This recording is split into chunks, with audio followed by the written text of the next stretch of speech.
আজকে হলো বৃহস্পতিবার আর আজকেও কিন্তু আমি আর আমার মেয়ে একসাথেই ঘুম থেকে উঠেছি।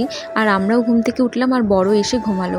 আজকে কিন্তু লাস্ট নাইট ডিউটি ছিল, মানে কালকের থেকেও সকাল 6টার সময় ডিউটিতে যাবে। তো সকালবেলা উঠে কিন্তু বাসি কাজকর্মগুলো করে নিলাম। সকালবেলা তো ভাবছিলাম ঘরটা মুছে নেব, কিন্তু মেয়ে যেহেতু উঠে গেছে তাই আর ঘরটা মোছা হলো না। আমার ঘরে যেহেতু ঠাকুর নেই তাই নিয়ম করে আর পুজোটা দেওয়া হয় না, ওই জন্য বৃহস্পতিবার আসলেই মনটা খুব খারাপ লাগে। যাই হোক, এদিকে ঘরে এসে মেয়েকে আগে খাবারটা খাইয়ে দিলাম আর আমার জন্য চাটা বসিয়ে দিয়ে কয়েকটা শুকনো জামা কাপড় ছিল সেইগুলি সব ভাঁজ করে রাখছি, কারণ এগুলো যদি এখন গুছিয়ে না রাখি আমার মেয়ে সারা ঘর ছড়িয়ে ছিটিয়ে রাখবে।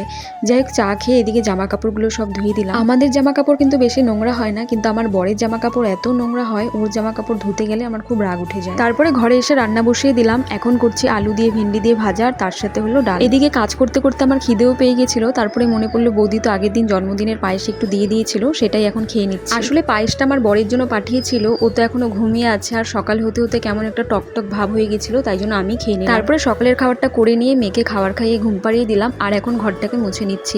এদিকে ওয়েদারটাও খারাপ হয়ে গেছিলো আর বলতে বলতে না বৃষ্টিও নেমে গেছে। তারপরে স্নান করে এসে এখন বাকি রান্নাটা করে নেব।